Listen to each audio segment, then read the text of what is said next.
Right, Rachel, I don't know what's going on, but my computer, except for the pictures on the left, says Zoom, join a meeting, sign in. Oh, guess what? You took care of that.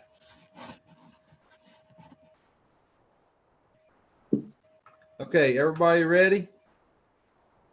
The Headwaters District Board certifies that the nature of the declared COVID-19 bullcrap, makes sure that we have necessary to continue operations and discharge lawful purposes, duties, responsibilities of the board. Are you all in favor of that? I have to call roll call. Otis? Yes. Bobby? Yes.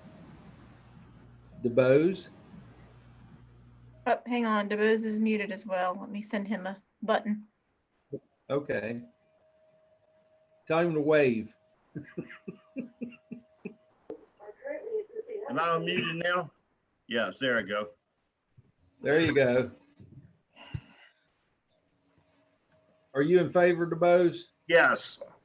I'm sorry. Great. And then Doug? Yes. All right. Motion carries. We are ready to go. And Wendy is joining now if you want to add her to your list. All right. We are overloaded today. No, that's terrific. Okay. We will follow the agenda as listed. I declare a quorum present. Are there any additions any of y'all would like to add to the agenda? Well, don't be afraid to speak up if something comes up later, but right now we'll continue on with the minutes that were sent out somehow. So the floor is open. Approved is set on for February 16th meeting. Is there a second? I'll second. Okay. Motion and second. All those in favor signify by saying aye. Gotta go roll call. I'm sorry. Whoa. I got to do it. Otis, you in Aye. favor? Yes. Bobby? DeBose? Yes. Doug? Yes. And Wendy? Yes. Wendy, I see the palm of your hand. Oh, there you are. Okay. Okay, motion carries on the minutes. And now I think it is your turn, Wendy.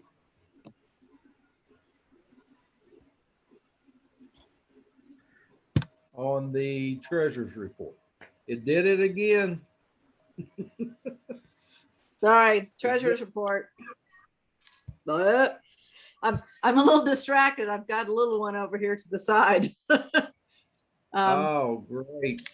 But the treasurer's report looks fine. Everything looks on target. I mean, there's nothing unusual or out of place. So I'd just like to make a motion that we approve for audit the treasurer's report for the month ending February 28th, 2021.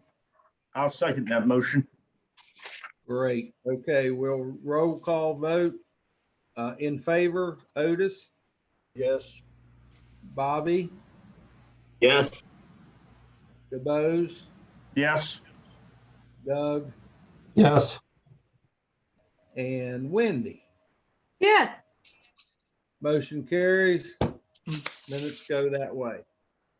Next on the agenda would be your budget and actual. Yeah, Any so the comments? budget and actual there, I mean, it's fine too. We have, the big things that keep popping up is the Hearthstone Dam rehab amounts that get shifted to and fro, and seems like that's never ending, but everything is we're good as far as budget. That's all I have. All right, thank you very much. Moving on. I don't know what happened, Rachel. I lost your screen. Can you help me? Help me. Is everybody else seeing the agenda? Yes, I'm seeing it. Okay. Yes. Well, All right, y'all just go on and be that way. Nothing When I like being say- like the head of the class, is there, Rick? I'm telling you what, that's why I stayed in the back corner. Well, let's go ahead. Mark, are you available? Mark is not at this meeting. He emailed me and said he will not be here, but I do have his report I can put up on the screen. If you all have any questions, we can make sure to get it to him. Make it short and sweet, Rachel. Let's see, you I should be don't know seeing, why I'm still not seeing you, Rachel. When I enter full screen, I get to see myself, and that's scary. And when I go back, I have the join the meeting.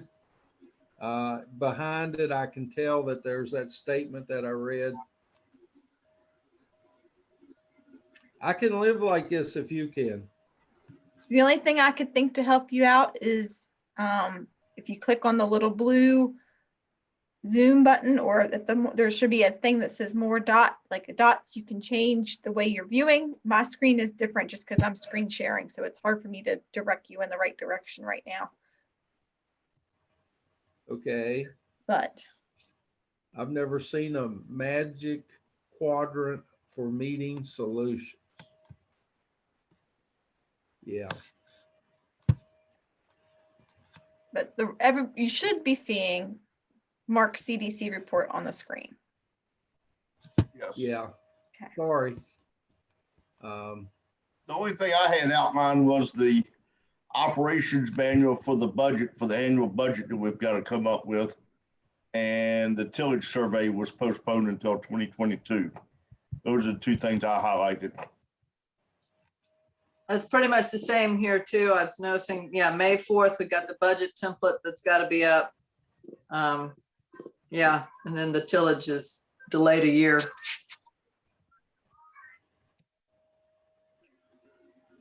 Okay, any other comments on Mark's report? If not, we'll file it as printed and given to us and move on. Mr. Drumheller, you got a report for us? Yeah, thank you, Mr. Chairman. Good morning, everybody. So mine will be brief. The Conservation Stewardship Program, or CSP, we're taking signups now through the end of next month for FY21 program. The EQIP ranking deadline has been pushed back to the end of next month as well. So after that date will be when we start funding our EQIP contracts for this year. And then also to mention that FSA has some new options for existing CREP contracts to control invasives, and a lot better options than were previously. So if you know somebody that's in CREP that's having some invasive species issues, I would encourage them to take advantage of these new options with FSA. So that's all I have to report for today. Thank you. All right, Bobby, any questions or comments for Bobby? How the twins coming? Oh, doing great, doing great. I mean, it's been a whole lot of fun. It's been very rewarding to see them grow and progress, and it's been great. Great. Well, keep us in tune. I will. Okay. Doug, you got anything on the co-op extension? Just a couple programs coming up. John Benner's doing a Virginia cow-calf repro and cow herd performance survey. So if any cattle producers are interested in participating, you can see John. I'm doing a spray water quality sampling program. So if you know any farmers that are interested in having their well tested that they use for spraying, I'll have them contact me.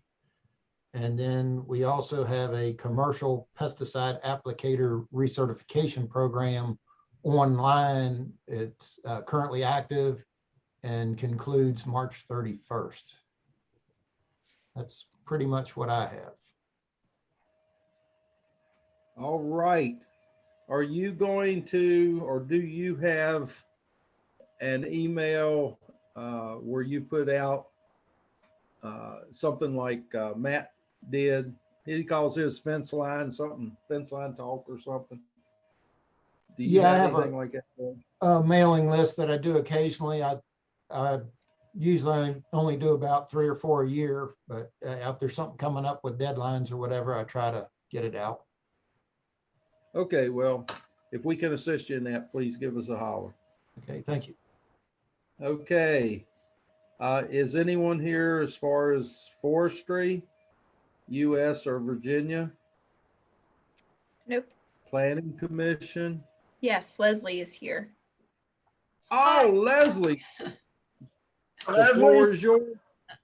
Okay, I just have a quick update. At the meeting last month, I discussed the application that the Planning Commission reviewed for the Round Hill Solar Project, and had mentioned that that decision of the Planning Commission had been appealed to our Board of Supervisors.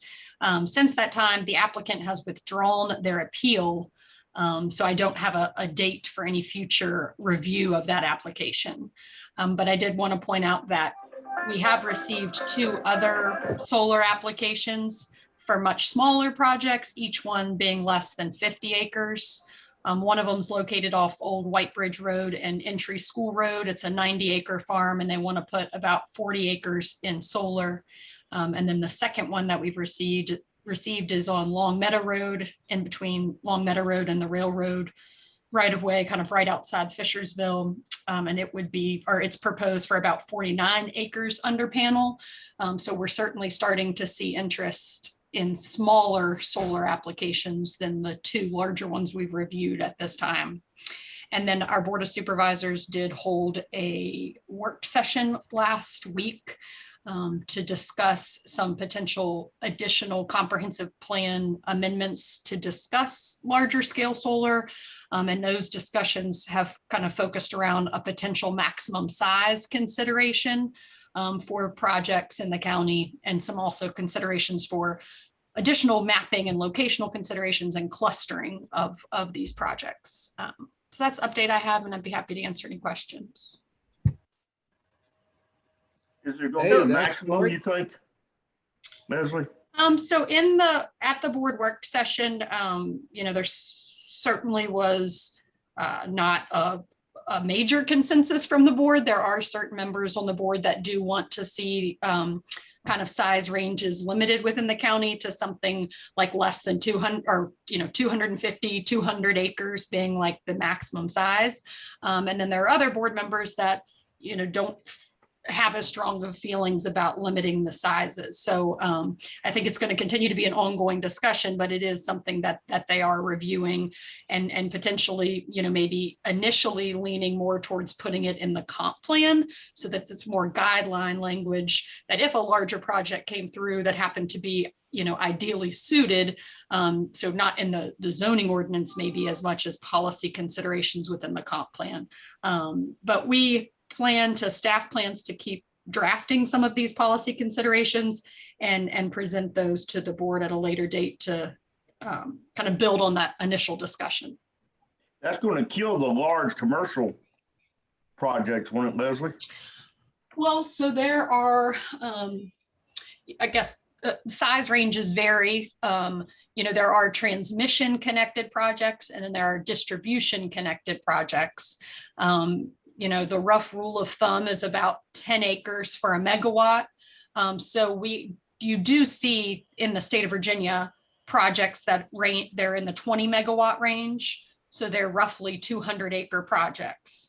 From there, you kind of are, from what I've seen, a larger gap to some of the bigger projects that would be transmission connected, that would have to be larger, like 500 acres or more. So I guess it depends on, what's considered large.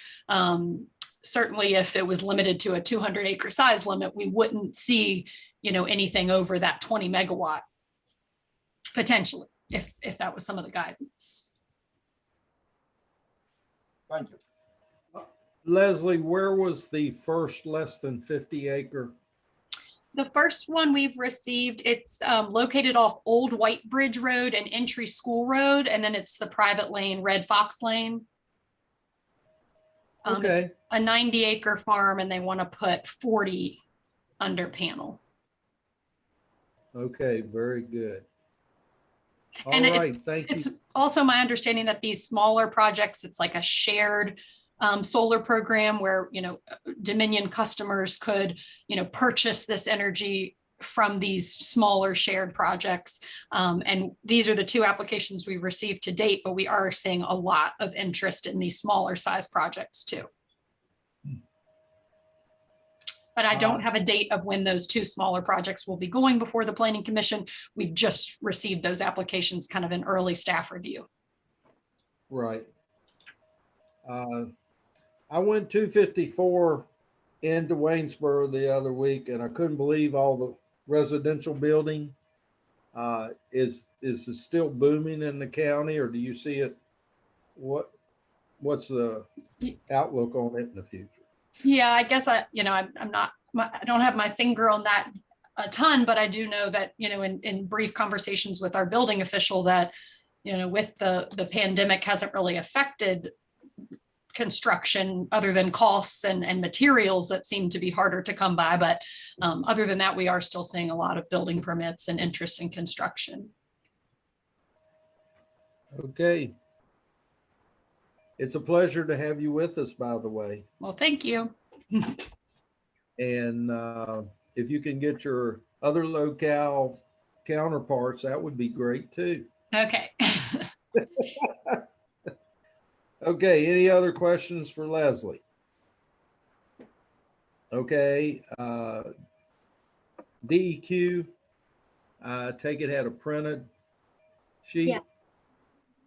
Okay. Any of you guys earmark anything on that?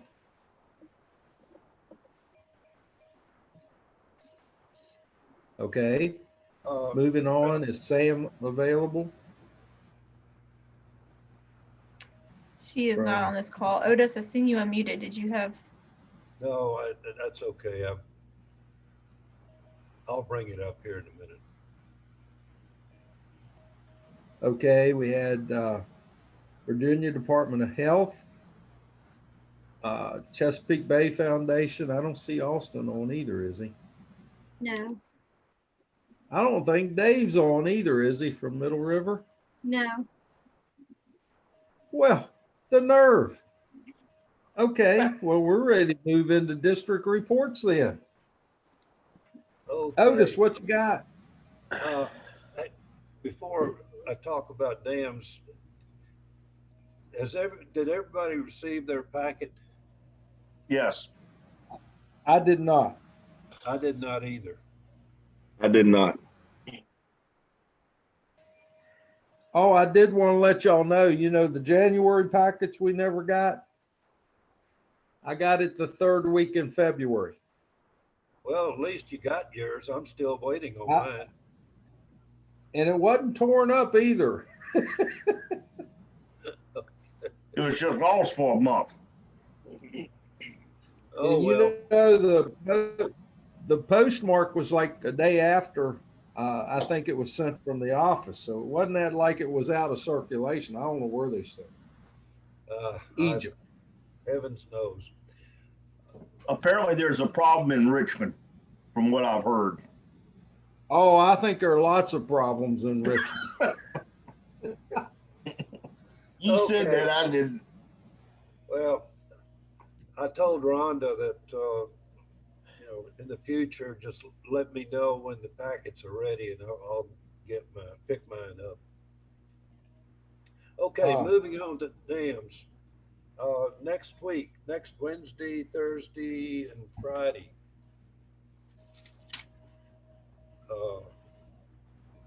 Wednesday, Thursday, and Friday. We're going to do the dam inspections. And Michael, could you send me the schedule Because I Yeah, schedules are going out this Friday. I will email them out to everybody that's going to be involved. Okay. Yeah, great. Michael, include me, please. All right.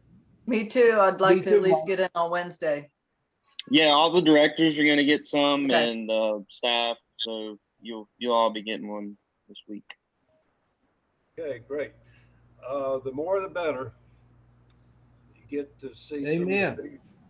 Well, we're trying to keep it, smaller this year because of COVID. So I'm only getting directors and staff are really the ones that are going to be involved. But usually we have a lot of outsiders as well. I think distancing though, if people are distanced, we should generally be okay. Yeah, but the thing is, we're all most of us are going to have to either ride separately or bring your own vehicle. I mean, staff can probably ride together, Right. but I'm also trying to keep to a minimal the amount of vehicles. So if we have Gotcha. 15 people that come, that's possibly 10 vehicles that are going to be showing up at each dam, and space is kind of limited on getting in and out. So, but yeah, we'll figure it out. I've had both my shots. I'd be willing to take somebody in the back seat or in the front seat. And same here. I'm going to be taking my vehicle at least Wednesday and Thursday, only because we end close to my house. So I don't have to drive back to Stanton to get my vehicle.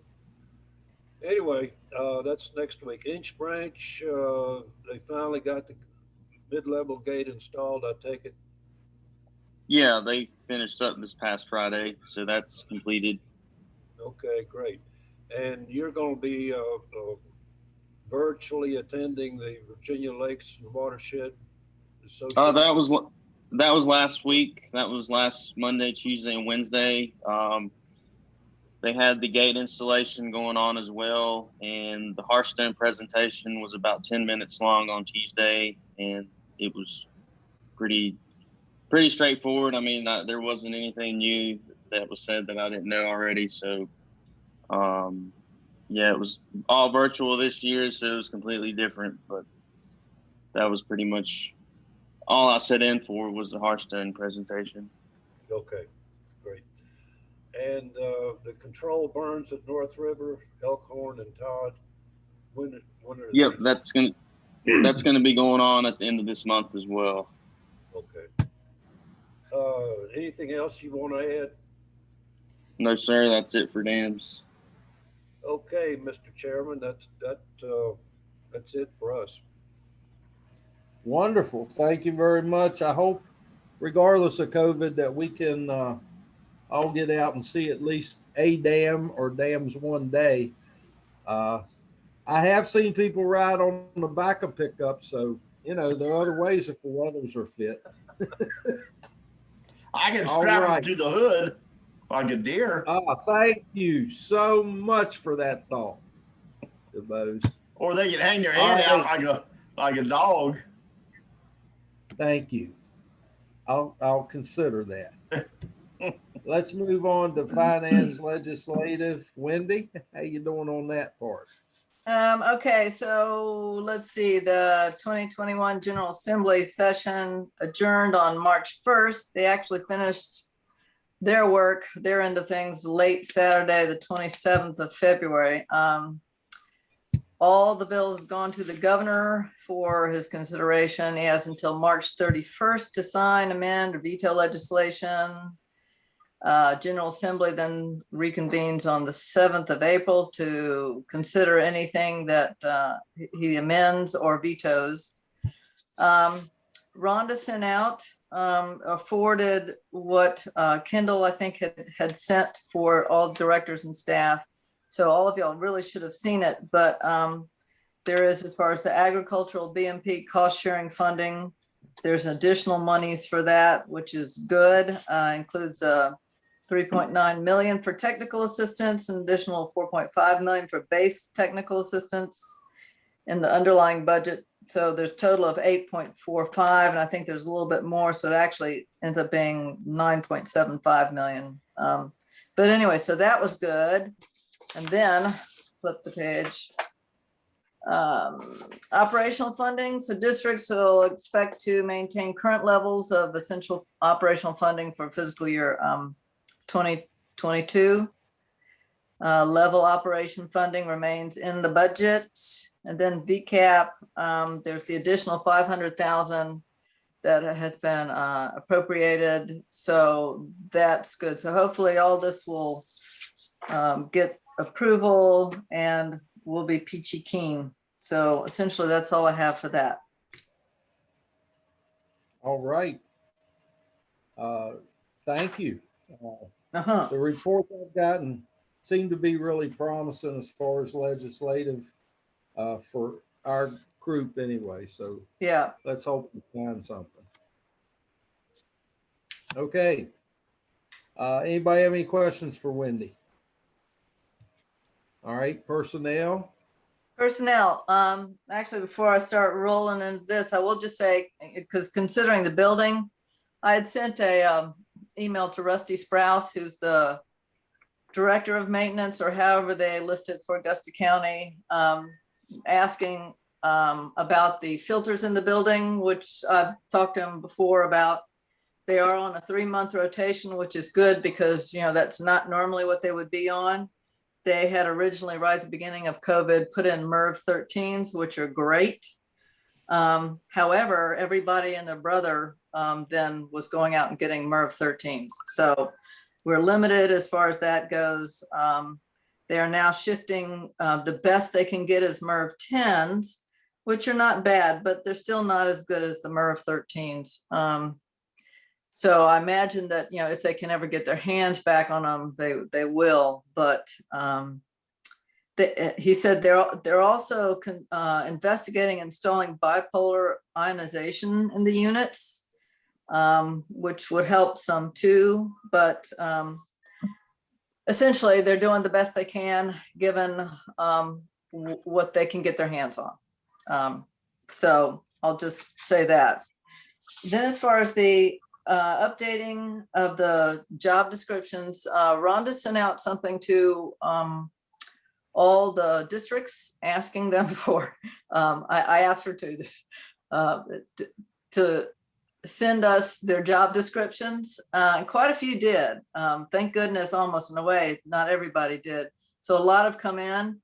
And if you look at all the job descriptions, they really run the whole gamut. And of course, you have everything from conservation technicians to conservation specialists, to different levels of them, to they'll name them different things. I think there's one BMP ag specialist or something, technicians, and there's a dam technician that's part-time.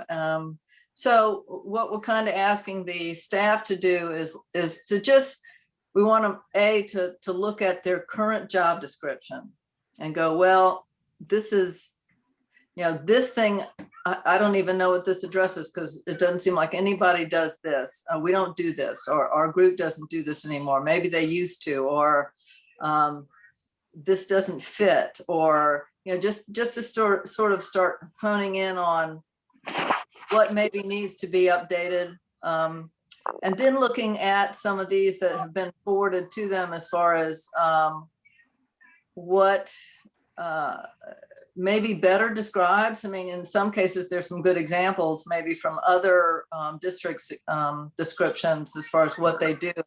Well, this fits really well. So in trying to get these things to where they are more in tune with what they do, you know, this is what we're asking the staff to do. Michael, I still have to send, I think there's only about one or so for you that's the dam related, but I'll forward that to you hopefully by this weekend.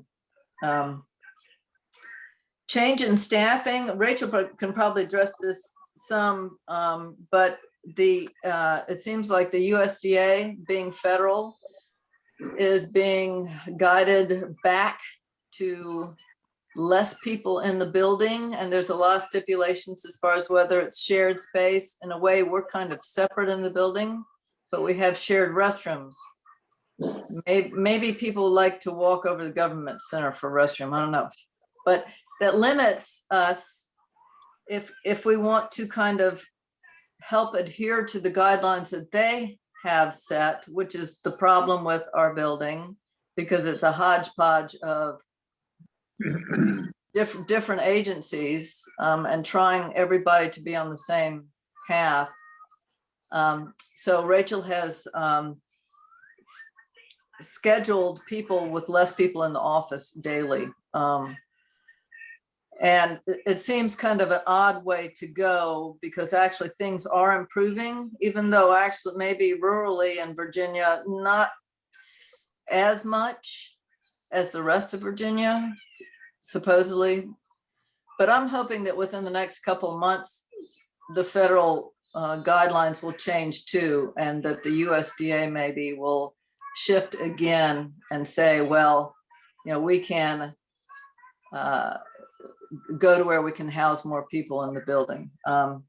Rachel, you got anything to add to that?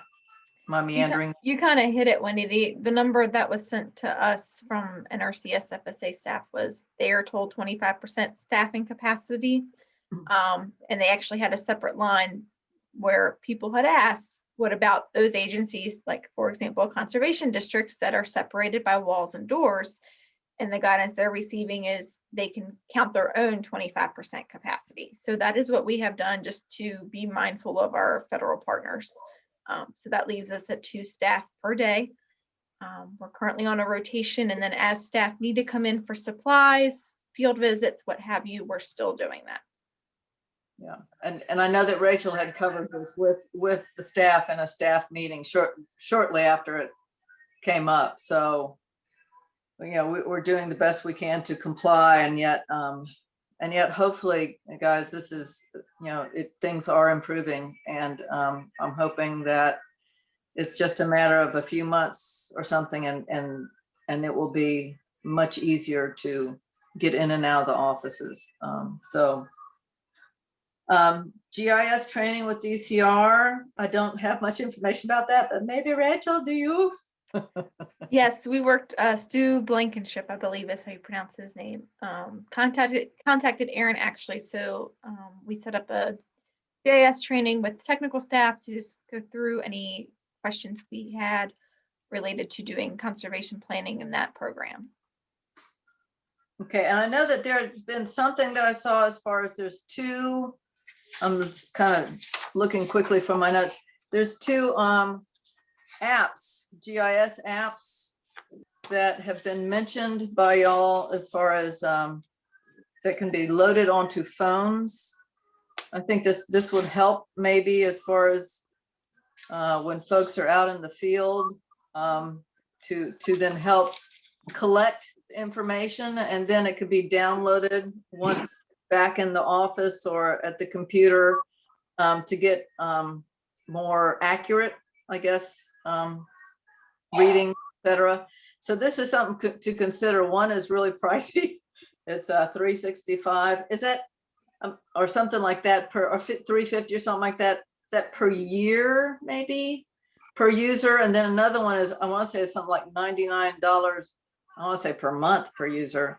So I think it'd be a good thing to have, but we have to, what we do still need to do is look at as far as how we, as far as affording it, and if everyone needs it, and which would be the best application.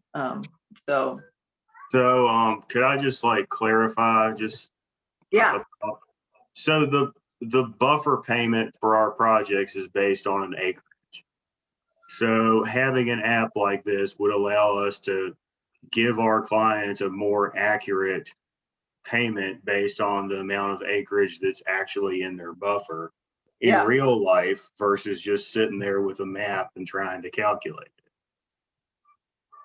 I agree. Yeah. I mean, I would like to see this done. So it's just part of it. It's a matter of which one would be best. If we have to go with one that is the cheaper, I don't know. So, because I haven't really looked at that as far as the financial numbers, but I do agree. I think I think it would be important to have and really helpful. Hey, Aaron, did you talk to Austin Horn about this? Because he has one on his phone that CBF pays for. He really No, likes it, so. I didn't, but I could. We did reach out to Alston, Bobby. That was where we got the information for the GIS collector. Okay. That is more expensive. It also says you need an online GIS account. Currently, we are not paying for that either. So I have a feeling that means you would have to pay for that as well. And Gotcha. then I think it's pronounced Avenza. Christian, correct me if I'm wrong, because this is the one that he is most familiar with, is $99 a month, or not a month, excuse me, $99 per year per device. So that would be, if you're looking at, there's a little bit extra you have to do. It doesn't seamlessly go into GIS because it's not the same program, but it would accomplish everything we need to do. So there is a price difference. Yeah. What does the GIS line cost us, Rachel?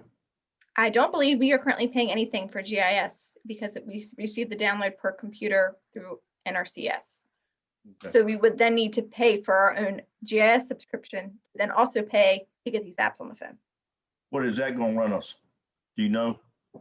I did not pull that online account because staff, we were leaning towards the $99. Yeah. Yeah. All right, that's fine. So And so you can hopefully now- by next month we'll know. And maybe have Yeah, something like, the only input I have is about every farm or fertilizer dealer has these things. And so you may want to check with some of them of how they do it. I mean, they can come in on a piece of property, pull it up, Google, put points on it and say, you got X number of acres here. okay. So you may want to schedule your meetings with their fertilizer dealer and let them pull. A joint meeting on the farm. There you go. They ought to know. Christian, that's is there all I anything have. you wanted to add? Yeah, you can, with Avenza, you can upload the shape files that you create and put it into GIS. It's a little bit of a, it's not as nice as the GIS one, but it is nice about doing that. And as well as the $99 a month is so you can have more maps and that we can do the walking tracking on it. If you just want to go out there and like draw lines and stuff and put plots, you just can't measure anything on that app without the $99 thing, but you can upload maps for free. You can use the app for free. It's just the $99 a month allows you to do all the perks that all the perks that the app has to offer. And I think I highlighted that in the thing that I sent to Rachel and Rhonda. I don't know if that was put in the packet or not, but all that stuff. Yeah. And so would we need just one device to be able to do this and cover our office? Or are you talking No, about? it's per phone. Yeah, I think it's the device being the phone. It would be Yeah, so- $99 per year per device. So you have right now 4 technicians that would most likely need that. And that's not bad, I Okay. don't think. But I'm saying, can we use one phone and that technician take that phone, get a 5th phone and just make it available? Just a question. Don't Yeah, I think that would that- take a lot of scheduling, and if you have 2 of them going out and doing one at the same time, then who gets it? So 4 is not Hey, bad. we can't have but 2 people a day at the office. How bad is it? That's at the office, but if you go out in the field, Never mind. that's all I have. Before we Okay. leave, Wendy, I want to throw a idea, and it doesn't have to be, I don't think we're doing it in the next year, but at some time we might want to consider getting our own restrooms. But I don't think this is going to be the last pandemic that we. Oh, we have porta potties we could always get. Wendy, I don't think the women will like that very much. I don't like them. Yeah, it's true. I know it would be lovely if we had our own. I mean, I'm just thinking about security and not Yeah, having to share space, and it might free us up to have more Yeah. personnel in the office. yeah. I mean, that's just for the future. I'm talking about a year from now or something. Well, we do have 2 bathrooms. I mean, we have our bathroom and we have the social services bathroom. And there's actually 2 women's bathrooms over there. So it's a total of 3 women's bathrooms and 2 men's bathrooms. Do we have to use a common But is it hallway? shared? Yeah, Yeah, okay, that's Yeah. what I'm saying is the problem, not the The number sharing. of bathrooms. That's all, Lots Mr. to Chairman. think about. Okay, we good? Yes. Any other questions in this section? Okay, let's move on then. Let's see, legislative personnel. I think Mr. Borland, thank you for joining the meeting, and are you ready for education? He was on earlier. Jim, I think you're muted.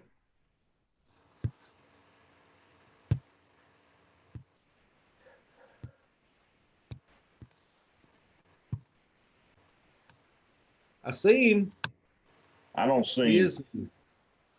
I see him, but he's muted. I see All right, Judy. how's that? She's muted. There he is.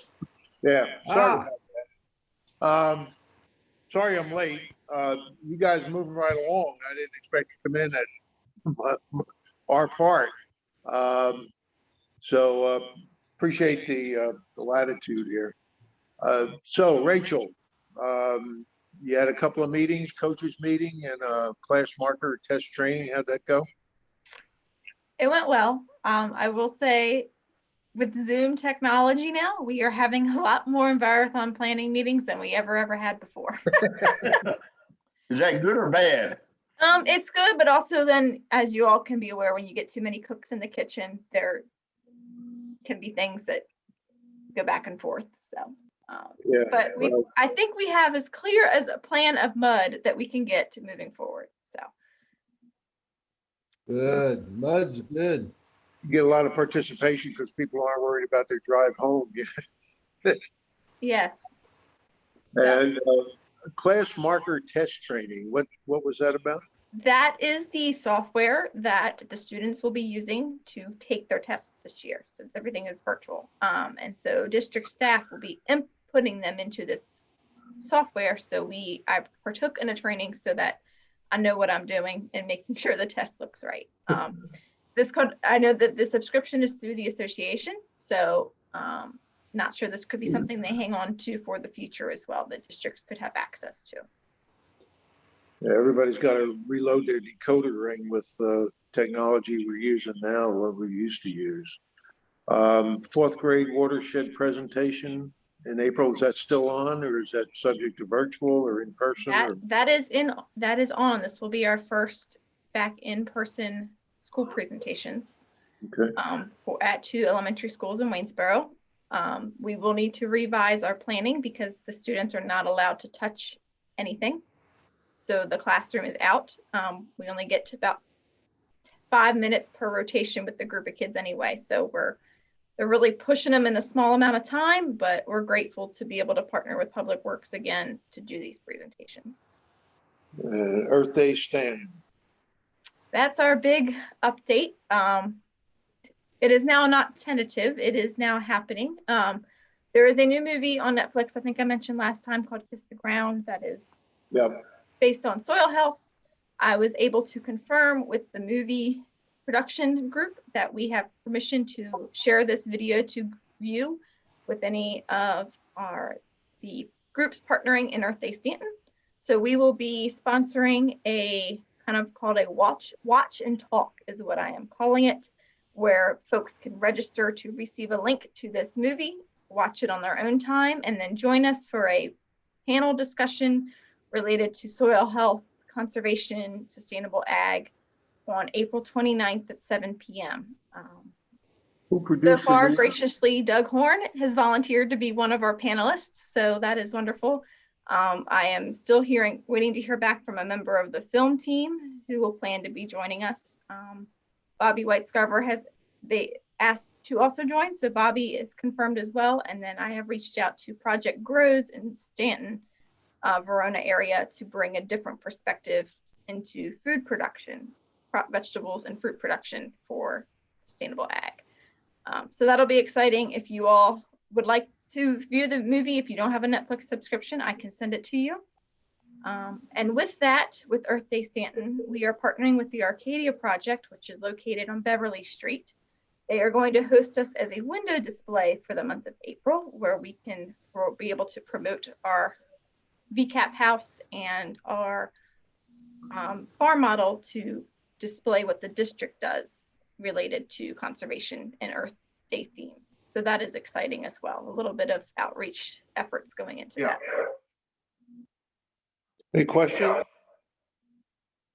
I'm on a Zoom meeting. I'll call you back. All right, bye. We're all on a Zoom meeting. Okay. Kick off the poster contest yet, or? Yes, the poster contest is live. That is an association education event that the district promotes. Posters are due, it's in June. Let me see if I have the actual date. But the theme is healthy forests equal healthy communities. So students can create a poster around the theme of forests this year. What's the age appeal on that? What school levels are we? It's K through 12. K through 12, so everyone. Everybody. Healthy forest and youth conservation camp. Youth Conservation Camp has been moved to a virtual format this year, being called the Academy of Natural Resources. If you recall, the district used to have budgeted, we still have budgeted actually, $1,000 to send 2 students to camp, even because that is normally a $500 ticket. This year, it is a $25 ticket to attend virtually. And I wanted to propose to you all if you would like to use any of those funds to help support any of our district students that are going to be attending that camp. The 2 options I had thought of was either reimburse the student the full $25 after they have shown they have attended the Zoom camp, virtual camp, or we could pay a portion of the way, $15, $10, $20, something like that. How many do we potentially have going, Rachel? We only before districts are only allowed to send 2 students per camp, and now the camp is just being capped at 60 students through statewide. So we could have 5 students from our district. We could have 15 students from our district. It's not. I think as low as $25 is that I would lean towards paying the full $25, and it might encourage other students to go. Yeah, thank you, DuBose. That's a good idea. I mean, with $1,000 pot, I don't think you want to get into 5s and 10s partial support stuff. And as an associate, I can't propose or vote on. Do we need a motion to support that? $25 full fee. It would be a change in budgeting a little bit, so it would not hurt to have a motion. Okay. I'll make a motion that we encourage students to attend the Academy of Natural Resources Natural Camp and pay the full $25 and PR it as well as possible. I'll second it. Okay, we have a motion second. We'll do roll call. All in favor, Otis? We lost Otis. I read his lips. He said yes. Okay. Bobby? Yes. DuBose? Yes. Doug? Yes. And Wendy? Yes. Okay, motion carries. Thank you, folks. Any questions? Absolutely.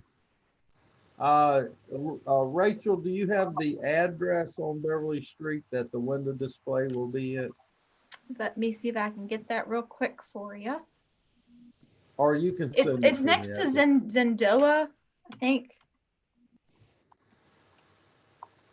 Hey, It's in the that door. sounds like something illegal to me. The fancy restaurant. Yes, it is 125 East Beverly Street. 125 East Bell. Okay, thank you. You're welcome. Okay, Jim, you think you're done? I think I'm done. Thank you, Rachel. You're welcome. All right. All right. Any other questions? If not, we'll move on. Resource management. Mr. Drumheller? I think you skipped ag and cost share, but, Oh, I'm sorry. Let's go back up one. all right, Thank you, Bobby. You sure. can start with that cost share. All right, thank you. Wait for Rachel to pull up the list of approvals. There it Here we is. go. The staff has not made me aware of any extenuating circumstances, so I believe these are all pretty straightforward. So I'll make the motion that we approve the 4 BMPs as listed. I'll second that motion. Okay, all in favor? Otis. We lose Otis.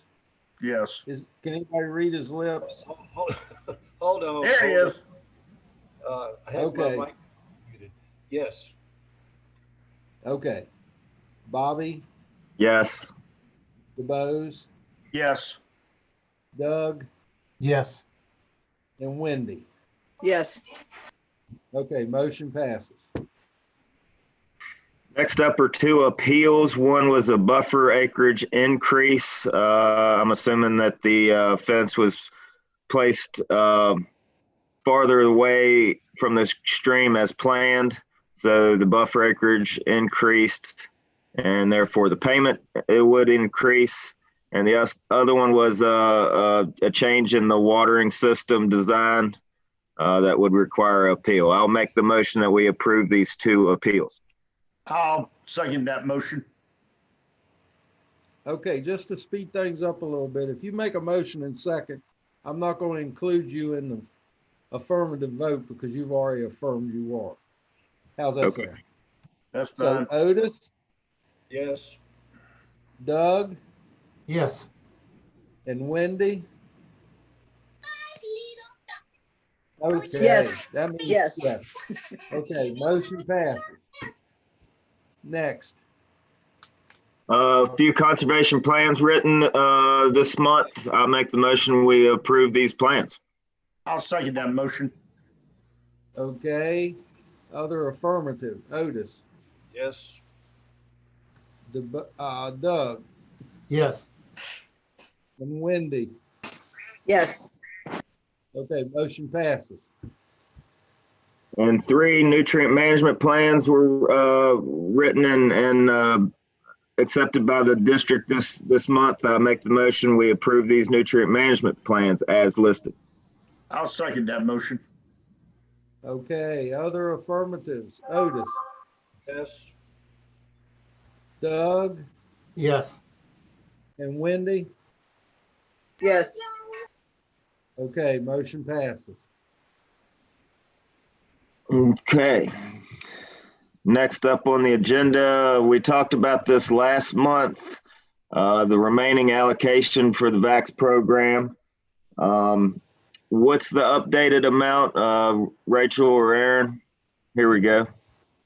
This was some quick math that staff discussed at our last BMP staff meeting. Takes into account, did some quick math to include what we just approved, a minute ago. To reach our 90% obligation to get our happy, wonderful grade from Mark, we still need to obligate $238,253.02. I'm on a Zoom call. I'll call you back. There are 4 SL6 projects in the works that we are trying to get approved in April at estimating about 170. So the staff recommendation is to return $140,000 and Mark just emailed me back to make sure that if we do make this motion, that associated technical assistance would need to go with it. He believes this would go to the Loudoun district, but we don't need to include that in any motions. Are there any Okay, so- questions on that? Okay. We need a motion then. Okay, I'll go ahead and make the motion that we send back 140,000 so that we can obligate our 90% goal. I'll second that motion. Make sure it includes associated TA per Mark's request in that motion. And I'll revise my motion that it includes associated TA. I'll second the amendment. Okay, very good. Okay. We will take an affirmative vote then. Otis Yes. and Doug Yes. and Wendy. Yes. Okay, motion I have- passes. Thank I have a question. Will this hurt us in the future or in any way? It will make sure we do not have to do another performance improvement plan that we had to do for 2019. But nor the allocations that we received are based off priority watersheds. So we should receive funding just based on the impairments that we currently have. All right, thank you, Rachel.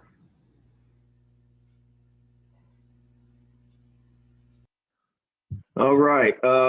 We mentioned this earlier, but I'll go ahead and say it again that the tillage and residue survey that we had discussed last month has been postponed until it's been postponed 1 year. Is that correct?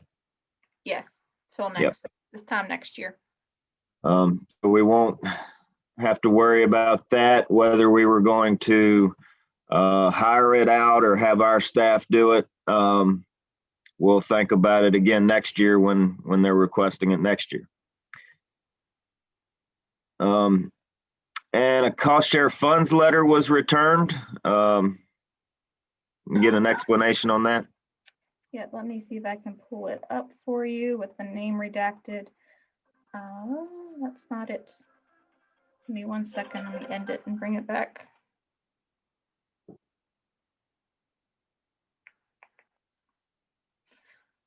This was a participant you all should be, we made aware of a couple months ago that was out of compliance during end of year verifications for 2021. They had their 30 days as voted on by the board to fix their gutter that was broken. That time expired, so it was now time that we contact this participant to tell them that return of cost share funds is now required per the VAX program guidelines. They called the office and said that they no longer own the building. This we were not made aware of, and that they will be fixing it in April. So they said that the district can either send the letter to the right person, which we do not have the authority to do because this applicant is still the required, the participant in our books, and or you all as a board could vote to accept their request to give them until April to fix the concern. What does that mean? He no longer owns the building. Does he still own the land? He says he still owns the land, and Bobby, this is actually a piggyback with NRCS. So I'm aware. he says that the applicant, the LLC that was the tax ID associated that initiated this practice, says no longer owns the building. They sold it to another entity that he is still a part of, but it's not them, so to speak. We were never made aware of this transfer of responsibility. This was never sought with the district, so that means the original applicant is still responsible. Is there some way we can put in our paperwork that if the ownership changes, we're notified? They signed the part 1 of the contract stating that they would do so. Okay. And there's also wordage in there, DeBose, that you know, if they don't make us aware, then the original applicant is still responsible. So the original applicant is still responsible since he didn't notify us, right? Yes, correct.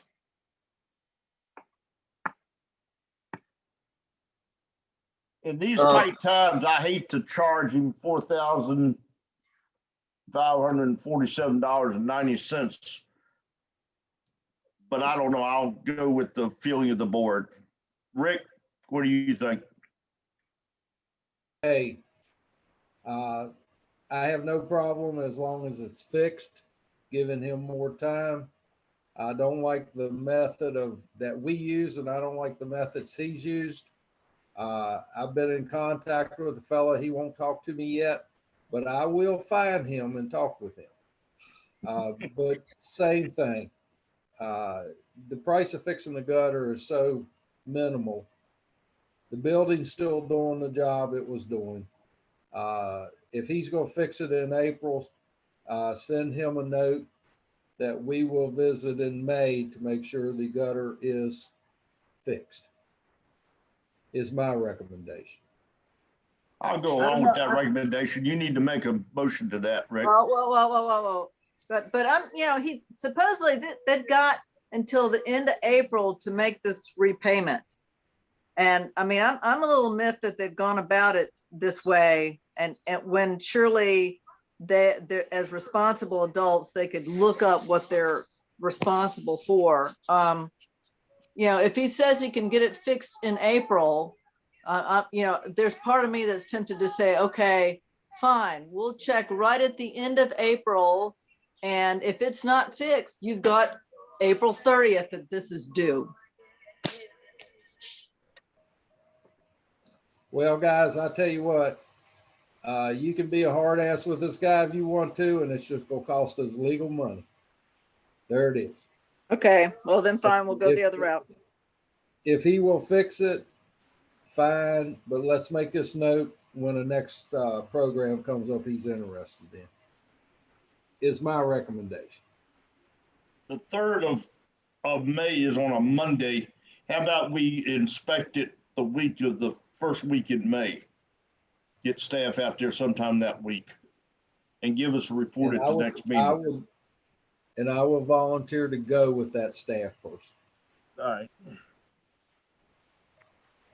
And likewise too, I'd be more than willing to go as long as I can fit it into my schedule. Let me see if I can make that into a motion. Thank you, Bobby. That would be great. I move that we extend his deadline to fix the gutter until April 30th, 2021. Staff will inspect it at the first week of May, and if it's still out of compliance, he would have 30 days from the date of that visit to repay the money. I'll second that motion. Okay. An affirmative vote. Otis? Yes. Doug? Yes. And Wendy? Yes. Okay, thank you. Motion passes. Next issue. All right, a letter of support for the Alliance for the Chesapeake Bay MDVA Milk Co-op, MIFWIF grant. Get a little more explanation, Rachel or Aaron? We received an email from the Alliance for the Chesapeake Bay asking for a letter of support for a grant they're pursuing for NIFWIF to implement VMPs on Maryland, Virginia cooperative farms in the Valley region. I had talked with Rick about this. He went ahead and signed a letter on behalf of Headwaters, but we wanted to make sure the board was aware of what the letter stated. They are just looking to, on their farms, require conservation plans, and then any associated VMPs be implemented to follow that plan. I move that we send the letter of support and supporting this grant. I'll second that motion. Okay. Affirmative vote. Otis? Yes. Doug? Yes. And Wendy? Yes. Okay, motion passes. Thank you. Next on the agenda is the ACCC NIFWIF grant and update. Rachel? I'm gonna refer to John for that because he's the lead on that project. Gotcha. John?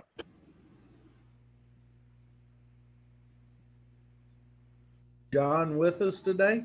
Yeah, I'm here. I have emailed directly to NIFWIF the gap audit, an applicant's capabilities questionnaire, and exemption letter that was requested by NIFWIF. We do not have to have a A133 single audit, federal audit, and that's what they're fixated on. So hopefully what we have sent will suffice, that they won't ask for it a third time. The quality assurance project plan for ambient and biological monitoring, and the quality assurance project plan for all the other evaluations and assessments that's done by the Department of Forestry, Department of Corrections, and the district are both in the queue of Cardno, which is a consulting firm that reviews all these quality assurance project plans. And hopefully they will get them reviewed so that we can get started. No funds can be expended on this project prior to NIFWIF giving final approval of the grant. So that's where we are at this point and this grant is for the Augusta Correctional Center and all the work that we're doing out there, some close to 5 miles of stream exclusion. All right, thank you, John. And we've already discussed the GIS phone app, so I don't think there's anything left there to discuss. So I think that concludes the Ag and Cost Share report. Thank you. Any questions or comments for Bobby? Thank you. Okay. Now you want to go to the Resource Management Committee? Sure. No applications for resource management plans are in, so therefore no report. Okay, very good. Thank you. Urban Conservation, DeBose, what you got? Rachel's already mentioned the elementary schools live stormwater presentation to the 4th graders in Williamsboro. And there's going to be an Earth Day cleanup on the South River at the end of the month. And I'm not exactly sure what date that is, but it's at the end of the week. And that's all I have. Okay, thank you, DeBose.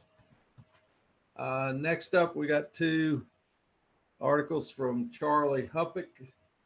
I don't think Charlie's on board, is he? He is. He is? He is. I don't know if he is able Wow, to come off look at mute. Charlie. Let's see if I can do that. I missed him on the list.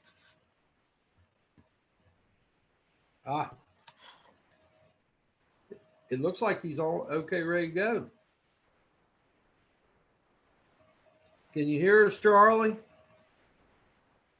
I don't hear Charlie. I don't hear him either. He is unmuted. Yes. That's all I can do on my end. Okay. Tell him not to get mad.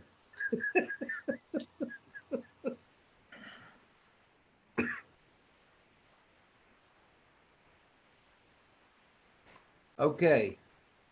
Can we suggest that Charlie call you, Rachel, to relay any messages, and we'll go ahead? Yep. Let's do that. Unless you've got his number, you could give him a call.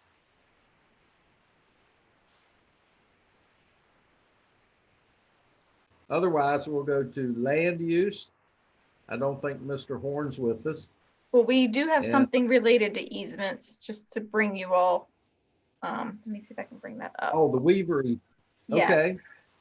Yes. This is Well, an we'll- easement. An easement we Go could ahead. hold. Let me see if I can get it up. That Valley Conservation Council made us aware of. Dominion is going to just be replacing power lines through the easement area.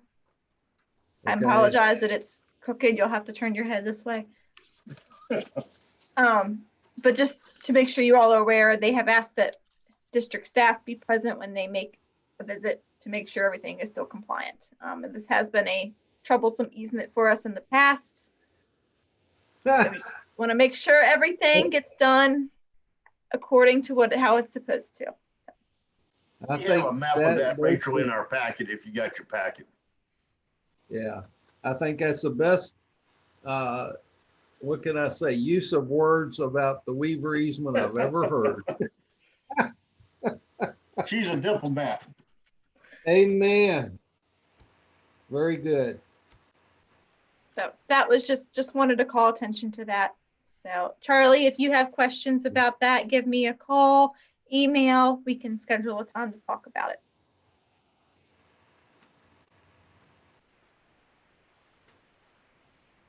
Okay, are we ready to move on to the next agenda item? Rachel? Yes, sorry. Okay. Thank you. No. I haven't heard anything from Mr. Horn about land use. I appreciate Leslie catching us up.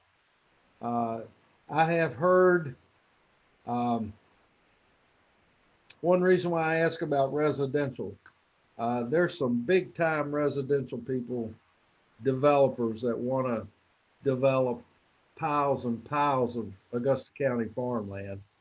And so I think we just need to be aware of when you take an acre of farmland out of production for whatever reason, and it may be a good reason, that it has a ripple effect because of all the support people for agriculture. And somewhere the county is trying to decide the trade-off and when to stop that trade-off. So we'll see if that ever happens. Pure Water Forum. I wanted to say one thing about that, Rick. I was told years ago that the land between the Expo Road entrance and 340 South had all been subdivided. All those farms have been subdivided. They haven't been developed, but they've been subdivided, which I think is horrible. Yeah. And I think that's correct information. So yeah, they're split off. We'll see when and what. And there's some places to, I'm not against development. There's some places that are preferred over _1 soils, but we'll see what happens. Right. Not the prime tillable soil. That's right. Otis, you got anything on Pure Water? The first quarter meeting was virtually held on February the 26th. Unfortunately, I was doing the water sampling courier duties that day, and the meeting ended about the time I got home, so nothing to report. Okay, very good. Well, keep us informed. They're a good partner. Other business, Rachel's got an agenda that she and Megan, I think, pulled up for the April or Area 1 spring meeting. It looks good on Tuesday, April the 27th. It will be virtual, so I certainly hope as many as can will tune into that. I'm sure with Kevin or myself run that it won't last any longer than scheduled. That's all I have to say about that. Anybody else want to comment on Area 1 meeting? Okay. What is this JMU capstone project? That is a request we received from JMU to help with a class project, and Christian actually took the lead on this. So if he wants to provide an update, I'll let him speak to that. Yeah. So it's Rob Alexander's Environment 400 class. They're sectioned into groups, and they have a project where contractors and state or government organizations submitted a problem statement to them. And I met with them 2 weeks ago and answered questions and submitted and gave them a list of stakeholder contacts for them to ask questions to, which was a bunch of foresters, a bunch of forest planting contractors and friends of the Middle River. Bobby, I think you were one of those people as well. For them to contact and ask questions. And basically this semester, they're gonna come up with a dossier and a PowerPoint to present to me and for me to critique and stuff like that. The problem statement that we submitted to them was this: with the increase of agricultural and urban non-point source pollution, the challenge of meeting our water quality improvement and nutrient reduction goals increases. One of the main BMPs that helps improve water quality is forested riparian buffers, but our district continues to face challenges in getting landowners to install this practice. The main challenge Headwaters Soil and Water Conservation District faces relates to the tension between cost of installing, the time and cost of maintenance throughout the forested riparian buffer's lifespan, and the project outcome expectations of the landowner. A related challenge is securing forested riparian buffer projects when the program is completely voluntary. How does Headwaters Soil and Water Conservation District continue to increase the amount of forested riparian buffers in the area and provide the landowners with a forested riparian buffer in a cost-effective manner that both suits the landowner's needs and expectations while generating sustainable projects that will help our state meet our water quality and pollution reduction goal for the Chesapeake Bay by 2025? That's a mouthful. Yeah. But it sounds good. Okay, I think that's well done, Christian. Thank you for your help on that. Mm-hmm. I don't see anything else on the agenda. I have one question for Rachel. Rachel, what was decided about VCC and your committee assignment? I have just been using staff time to do that. For those that weren't aware, Valley Conservation Council reached out to me to serve on their land protection committee to help them review easements. So I have already had 3 meetings and have been well into that. So that is where this update from the Weaver easement came out of. Thank you. Okay.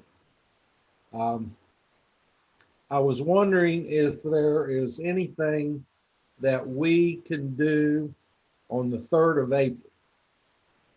Did y'all hear about this being a hot date? Weddings are trying to be held and all that, because when you write it out, it is 4-3-2-1. Easy to remember. Come on, guys, I hear nothing. Okay, apparently y'all are ready to be done. You really have to think hard on that one, didn't you? You had to think hard on that one? Yeah. I think it would be a good time for the office for everybody to be there, including all of us, for a party. And we'll see how much, never mind, we'll just let it go. Anyway, remember 4-3-2-1. Only in the parking lot, Rick. Yes, dear. All right. Thank you all for your work. Thank you for your time this morning. Rick, before we Yes. Just want to say that Rachel was able to get vaccine inoculations for most of the staff through was it JMU, wasn't it? Yeah, through the health district. It was a health district sponsored vaccine clinic. So thank you, Rachel. That's great. So when all the staff is fully vaccinated, and I think it's a 14-day wait limit till it comes up to maximum potency, then can we break these rules? I can reach out to our federal partners to see how they feel about that. But yeah, as long as there's a consensus on staff and all staff feel comfortable, we can reevaluate our plans. What vaccine did you get, Rachel? It was a Moderna sponsored vaccine. Okay. So I would like to encourage, hopefully the thing here is that all the staff will get the vaccine, because I think that's really important. So I would just like to support that and say, please do. Yeah, I don't think we ought to consider reopening unless everybody is vaccinated. Well, now, if you've had COVID and the antibodies are there, that may trump that. So I will, this is Michael. I do not plan on getting the vaccine for personal reasons. And since I had COVID back in June, I don't see the need for me to get it. I might get it later in a year or so once I see everybody who's gotten it has come out. But as of right now, I do not have any plans of getting the vaccine for personal reasons. So, have you thought about so the one thing that I've heard is just that they're not sure how long with this in general your immunity would last, essentially. So you might, I know I actually went and got tested just to see if I had developed antibodies, thinking at some point in the past that maybe I had it and didn't know it. And of course didn't show that I had antibodies, but that might be something. I don't know if you would consider that just to for your own benefit to know, yeah, I do have antibodies. This is good. So. Right. And it's nothing against, like, I have nothing against vaccines. Like, I'm all for it, but just me personally right now at this time, I just don't feel the need to get it. But again, I do plan on possibly getting it, later on, but I hope that's, considered whenever the decision's made, to reopen the office. Some staff just don't want to get it. So I hope that's not an issue moving forward, with how we reopen, but that's just where I stand right now with everything. I didn't realize that was going to be a statement by Michael when I made my suggestion, so I'll rescind it. Well, that's fine. It's voluntary. We know that, but it's something that we can follow out with those that are vaccinated and wait the appropriate time. Why can't they come into the office? But we'll see where that falls. Is there anybody that has not said anything in this meeting would like to have the floor? You can have it right now. Oh, come on, Judy, you don't have anything to say?